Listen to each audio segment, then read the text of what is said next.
Oh, my, that's hey, it's time for sports. You know, that is sports roundup time. And, of course, the Sweet 16 underway. And I don't know how you're doing on your brackets, but Father Matt Frisbee. Good morning, Father Matt. How are you? Oh, good morning, Dave and Ron. Good to be with you this morning. My bracket is okay.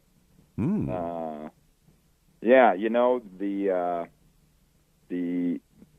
teams I have in the Final Four are still in it, so I'm doing all right. Yeah. You know, the perfect bracket wins a trip to Mars. Did you hear that? Well, no thanks. Yeah, they do. Somebody put that up. I don't know. I'd rather have a Mars bar, to be honest with you. Absolutely. Yeah, so, I mean, that's, you know, not too many upsets. I mean, we've had a couple upsets here, but, you know, the tricky thing, as always, is figuring out which 12 seed is going to win. And we saw that with Colorado State. They beat Memphis in the first round. We saw that with McNeese State beating Clemson. And that Clemson game, they really controlled Clemson really most of that game. So those were probably the biggest of the upsets. But by and large from there, you know, games have kind of gone on as expected. The other upset, I suppose, and it's just based on seeding, was Arkansas beating St. John's. St. John's, that 2 seed, led by Rick Pitino, and, of course, Arkansas led by Calipari. I felt like I was back in 1998, you know? I mean, it's like crazy, those two. Oh, yeah. You got that right. Yeah, I mean, just kind of a classic matchup of coaches. Yeah. Big time. And, you know, it was interesting. Leading up to that game, they were asked, you know, both of them, they were asked if they were friends, and they both basically said, we respect each other, but no. Yeah. We are not friends. I love the interview with that Ohio State player from the men's team. They said, what are you guys up to? He said, nothing. Nothing. Well, Nothing. Yeah, that's true. So, you know, we'll see. The SEC continues to really play well, dominate in a lot of ways, you know, so just the big teams, Auburn and Florida. Boy, Florida had quite the game against UConn Sunday afternoon.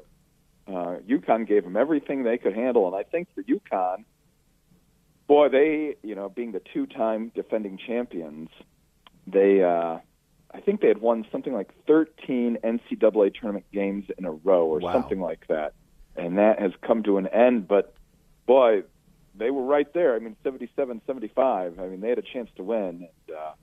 And, SEC continues to dominate. Big Ten was perfect in the first round, and then not as good in the second round. Mm-hmm. You know, so Michigan continues. You know, they have the next round, but the rest of the Big Ten, Wisconsin lost, Illinois lost. So a down year for the Big Ten, that's for sure. Well, and that really matches the regular season, right? But when all the teams won that first round, you thought, well, maybe we are better than we thought we might be. But no.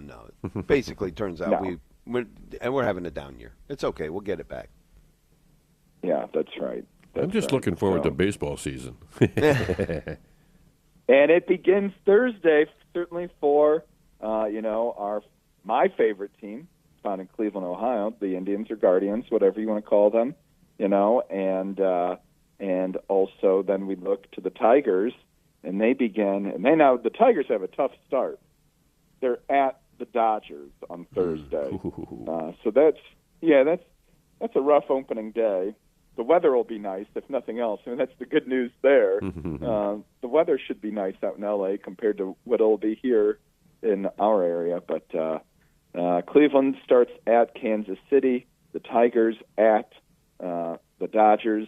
I saw in a magazine somewhere that in this magazine predicted the Tigers to win the AL Central this year. So, we should be gearing up for a pretty good season of baseball here. Yeah, it should be fun. I hope we can, access it, right? Oh, yeah, that's the big thing. Still nothing. I don't know about the Tigers, obviously just because, well, they're not my team, so I don't care if I can watch them or not. But for Cleveland, the big thing on cable, there is no channel to cover them. So you can go on the Indians or Guardians website and through Major League Baseball's whatever for $100, $99.99, you're able to stream all of their games this year. So, I love the or team. so they say. And I don't like to miss them when they're televised, but I ain't paying for it. I don't know what to do. Hey, I don't want to run out of time before you get a chance to address this. George Foreman died. And I didn't even know he was sick. Died at 76 years old, Father. I didn't realize there was anything wrong with him, honestly. I did not either, and I saw that, yesterday or the day before, I don't remember. Obviously, he was before my time. Many of us know he was a boxer, probably even more know about him as the inventor of a grill type thing, or a cooking device, you could say, the George Foreman grill. And then also, interestingly enough, he and I share the same birthday. Oh, wow. Oh, wow. Yeah. Which is what? I need to write that down. Yeah. What is the birthday? Yeah. So, but yeah, obviously a legendary boxer. Now, when is your birthday, Father? January 10th. January 10th, okay. Well, and here's the thing, and you just made me and Ron feel really old because, I remember him in his prime. I remember the Ali fights. I remember all that. So it was just a